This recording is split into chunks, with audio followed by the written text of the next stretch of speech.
So, today we're diving into the story of a man who was more than just a leader. He was a revolution all by himself. We're talking about the man who helped shape India's conscience, who architected its constitution, and who gave millions of people their self-respect. Dr. B.R. Ambedkar. Let's get into the incredible legacy of the man they call Baba Sahib. Think about this for a second. This one sentence. This was basically the guiding principle for Dr. Ambedkar's entire life. It was the idea that propelled him from the absolute margins of society to the very heart of a new nation's creation. All right, so here's how we're going to break it down. We'll start with the discrimination that shaped him, then move to the intellectual rebellion he led, explore his masterpiece as the architect of equality, and finally, unpack the powerful blueprint for justice he left for all of us. So who exactly was this man who would go on to reshape the destiny of an entire subcontinent? Okay, so Dr. Bhimrao Ramji Ambedkar, born way back in 1891, was this incredible mix of a brilliant scholar, a social reformer, and a true revolutionary. But what makes his story just wow is where he started. He was born into the Mahar community, a group that the rigid caste system had branded as untouchable. And yet, he rose from that to become one of India's most educated leaders and the chief architect of its constitution. It's just an unbelievable journey. To really get who this man was, you have to understand the world he was born into. His entire worldview, his entire fight, was forged in the fire of systemic discrimination. Just try to picture this. You're a kid, and you're not allowed to drink water from the same well as the other kids. In school, your own teachers are so afraid of you that they make you sit on a separate mat, worried that even your shadow might pollute them. This wasn't just a tough childhood, right? This was a daily, crushing humiliation designed to break a person's spirit. And for young Ambedkar, it lit a fire. And now, look at this. This is where the story gets really wild. Because while society was trying to keep him in a box, his mind was just exploding. He gets through Elphinstone College, then Bombay University, and then, get this, he earns a scholarship, travels all the way to America for a PhD from Columbia University, and then heads over to the prestigious London School of Economics. You see, he wasn't just getting an education, he was arming himself for a war. And when he returned to India, he unleashed that arsenal.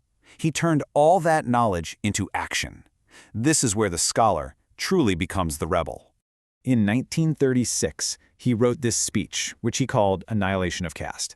It was so radical, so ahead of its time, that the organizers who invited him to speak actually got scared and canceled the event.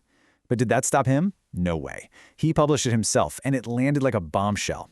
In it, he argued that the caste system wasn't some harmless religious tradition. It was a deliberately designed system of oppression meant to keep millions of people powerless. His rebellion wasn't just intellectual, though. On October 14, 1956, he led one of the most powerful acts of social protest you can imagine. He'd come to believe that the caste structure in Hinduism was just beyond repair. So he, along with well over 100,000 of his followers, converted to Buddhism, a faith he saw as being built on equality and dignity. This wasn't just a religious choice, it was a political declaration of independence.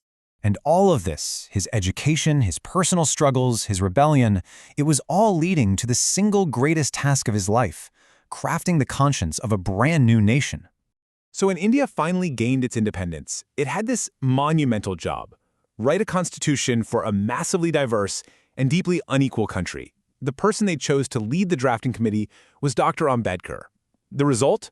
The world's longest written constitution, with a staggering 470 articles, all meticulously designed to build a more just society.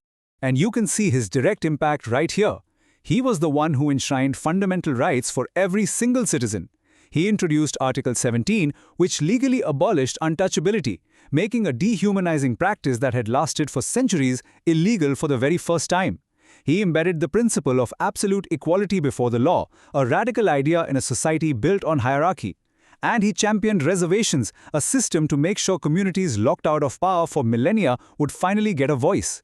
He didn't just write a legal document, he wrote his life's struggle for dignity into the DNA of the nation. But Dr. Ambedkar didn't just leave behind a set of laws. He left a practical, powerful formula for how any oppressed community, anywhere, could fight for their rights. It's a three-word motto that has become a rallying cry for social justice movements all around the world. Educate, agitate, organize. So simple, but incredibly profound. So let's break it down. First, educate. Learn. Understand the systems holding you back. Know your rights. Second, agitate. You cannot be silent. You have to raise your voice, protest, and demand change. And third, organize. An individual voice can be dismissed, but a collective movement has real power. That's the blueprint. It's a timeless formula for changing the world. So, all these decades after his death, how does Dr. Ambedkar's work still shape the world's largest democracy? Well, the truth is, his legacy is absolutely everywhere. Every time a citizen in India stands up for their freedom of speech, they're using a tool Ambedkar gave them. His work has inspired decades of Dalit rights movements that continue to fight for justice. His intense focus on education is a national value, and his birthday, April 14th, is celebrated as a national holiday, a testament to his monumental impact on the country. And you know, his vision went so much further than just caste. With this incredible statement, he showed just how far ahead of his time he was. For him, true progress wasn't just about one group, it was about the liberation of all oppressed people, which made him a true pioneer of gender equality in a deeply patriarchal society. Dr. Ambedkar's life is proof.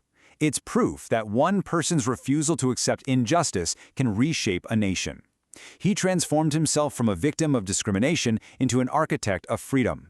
And he left all of us with a powerful reminder: systems that deny dignity aren't permanent.